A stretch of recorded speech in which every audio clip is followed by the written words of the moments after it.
چلیے آج ایک بہت ہی خاص کتاب کے بارے میں بات کرتے ہیں، امام البخاری کی ایک عظیم تصنیف الادب المفرد۔ یہ صرف ایک کتاب نہیں ہے، بلکہ یہ انسانی شرافت اور بہترین اخلاق کے لیے ایک ایسی رہنما ہے جو وقت کی قید سے آزاد ہے۔ اکثر یہ سوال ذہن میں آتا ہے نا کہ ہم ایک بہتر، ایک زیادہ ہمدرد اور رحم دل دنیا کیسے بنا سکتے ہیں؟ اور آپ کو شاید حیرت ہو کہ اس سوال کا جواب ایک ایسی کتاب میں ملتا ہے جو آج سے آپ اندازہ لگائیں 1200 سال پہلے لکھی گئی تھی، اور جواب بہت سادہ ہے۔ اس کی شروعات ہمارے اپنے کردار اور ہمارے روزمرہ کے چھوٹے چھوٹے کاموں سے ہوتی ہے۔ اس کتاب کا جو مرکزی خیال ہے وہ لفظ ہے آداب۔ اب آداب کا مطلب صرف اچھے طور طریقے نہیں ہے، یہ ایک بہت وسیع لفظ ہے۔ اس کا مطلب ہے خوبصورت اخلاق، بہترین سلوک اور شخصیت کا ایک مکمل ضابطہ۔ گویا یہ انسان ہونے کا فن ہے، the art of being human. تو چلیے اس سفر کا آغاز کرتے ہیں۔ ہم دیکھیں گے کہ یہ کتاب حسن اخلاق کے لیے کیا رہنمائی کرتی ہے۔ پھر ہم خاندان کی اہمیت پر بات کریں گے، جو کہ معاشرے کا دل ہے۔ گھر سے باہر ہمارا رویہ کیسا ہو، لوگوں کے ساتھ سلوک کے اصول کیا ہیں، اور آخر میں ایک مومن کا کردار اصل میں ہوتا کیسا ہے۔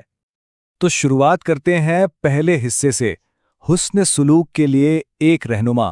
سمجھ لیجئے کہ یہ اخلاقی کردار پر ایک ماسٹر کلاس ہے۔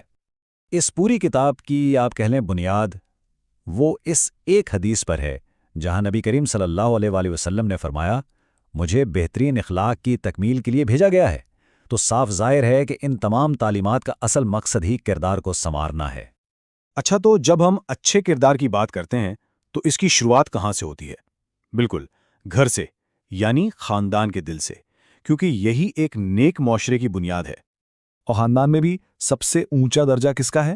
یہ کتاب ایک بہت ہی طاقتور بات بتاتی ہے، خاص طور پر ماں کے احترام کے بارے میں۔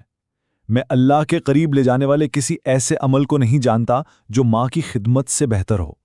اب اس بات کی گہرائی کا اندازہ لگانا ہے نا، تو ذرا یہ سنیے، یہ مشورہ کس کو دیا گیا تھا؟ ایک ایسے شخص کو جس نے قتل جیسا سنگین جرم کیا تھا اور وہ توبہ کا راستہ ڈھونڈ رہا تھا۔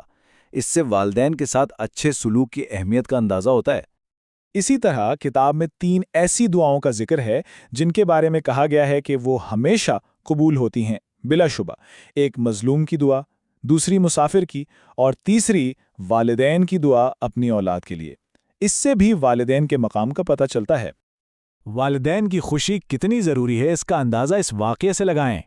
جب ایک شخص اپنے والدین کو روتا ہوا چھوڑ کر نبی کریم کے پاس آیا تو آپ نے فرمایا، ان کے پاس واپس جاؤ اور انہیں ویسے ہی ہنساؤ جیسے تم نے انہیں رلایا تھا۔ ان کی خوشی ہر چیز پر مقدم ہے۔ ٹھیک ہے، تو گھر کی بات ہو گئی۔ آپ قدم رکھتے ہیں گھر سے باہر اور دیکھتے ہیں کہ ایک مضبوط معاشرے کا تانا بانا کیسے بنا جاتا ہے۔ یہاں پر رشتہ داری کے بارے میں 2 راستے بتائے گئے ہیں، اور دونوں کے انجام بالکل الگ ہیں۔ اگر کوئی رشتے جوڑتا ہے تو اللہ اس سے اپنا تعلق جوڑتا ہے، اس کے رزق میں وسعت اور عمر میں برکت دیتا ہے۔ لیکن اگر کوئی رشتے توڑتا ہے تو اللہ اس سے اپنا تعلق توڑ لیتا ہے۔ اور بات یہی نہیں رکتی، ایسے شخص کی وجہ سے پوری قوم پر اللہ کی رحمت رک سکتی ہے۔ رشتہ داروں کے بعد فوراً ذکر آتا ہے ہمسایوں کا، اور ان کی اہمیت کتنی ہے۔ اس حدیث کو سنیے اور اس کی وزنیت محسوس کیجیے۔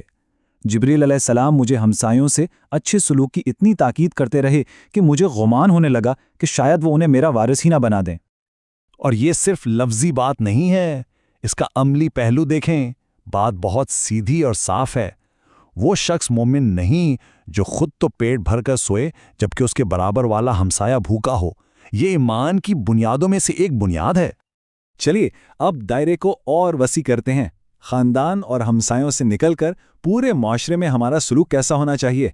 یہاں ہم عام معاشرتی رویوں کی بات کریں گے۔ تو کچھ بنیادی اصول ہیں۔ سب سے پہلے تو زبان کی حفاظت۔ ایک مومن نہ تہمت لگاتا ہے، نہ لعنت کرتا ہے، اور نہ ہی گندی زبان استعمال کرتا ہے۔ پھر یہ کہ جھوٹی تعریف سے بچا جائے، کیونکہ یہ اپنے بھائی کی گردن کاٹنے کے برابر ہے۔ ہر ایک کو سلام کریں، چاہے ہم انہیں جانتے ہوں یا نہ جانتے ہوں، اور یہ یاد رکھیں کہ مذاق میں بھی کسی کا سامان اٹھا لینا جائز نہیں۔ تو اتنی ساری باتوں کے بعد سوال اٹھتا ہے کہ اصل چیز کیا ہے؟ اللہ کے نزدیک سب سے پسندیدہ کون ہے؟ جب پوچھا گیا تو جواب ملا، تم میں سے وہ جس کا اخلاق سب سے بہتر ہو، نہ دولت، نہ مقام، بلکہ کردار کی خوبی۔ اور یہیں سے ہم اپنے آخری اور سب سے اہم حصے کی طرف آتے ہیں، ایک مومن کا کردار، وہ بنیادی خوبی جو ان ساری باتوں کو آپس میں جوڑ کر رکھتی ہے۔ دیکھیں، ہم نے والدین کی بات کی، ہمسایوں کی، معاشرے کی، یہ سب الگ الگ آداب ہیں، لیکن یہ سب ایک ہی دھاگے سے بندھے ہوئے ہیں۔ سب کی بنیاد میں ایک ہی چیز ہے، اور وہ دھاگا، وہ بنیادی خوبی ہے رحم۔ اس ایک جملے میں آپ کہہ سکتے ہیں پوری کتاب کا خلاصہ ہے۔ جو رحم نہیں کرتا اس پر رحم نہیں کیا جاتا۔ گویا ہر اچھے سلوک کی، ہر ادب کی بنیاد رحم دلی ہے۔ تو یہ سب جاننے کے بعد آخر میں ایک سوال ہم سب کے لیے ہے۔ اس دنیا میں جہاں کبھی کبھی سختی محسوس ہوتی ہے، ہم آج ابھی رحم کا کون سا ایک چھوٹا سا عمل کر سکتے ہیں؟ اس 1200 سال پرانی حکمت کو اپنی زندگی میں لانے کا اس سے بہتر کیا طریقہ ہو سکتا ہے؟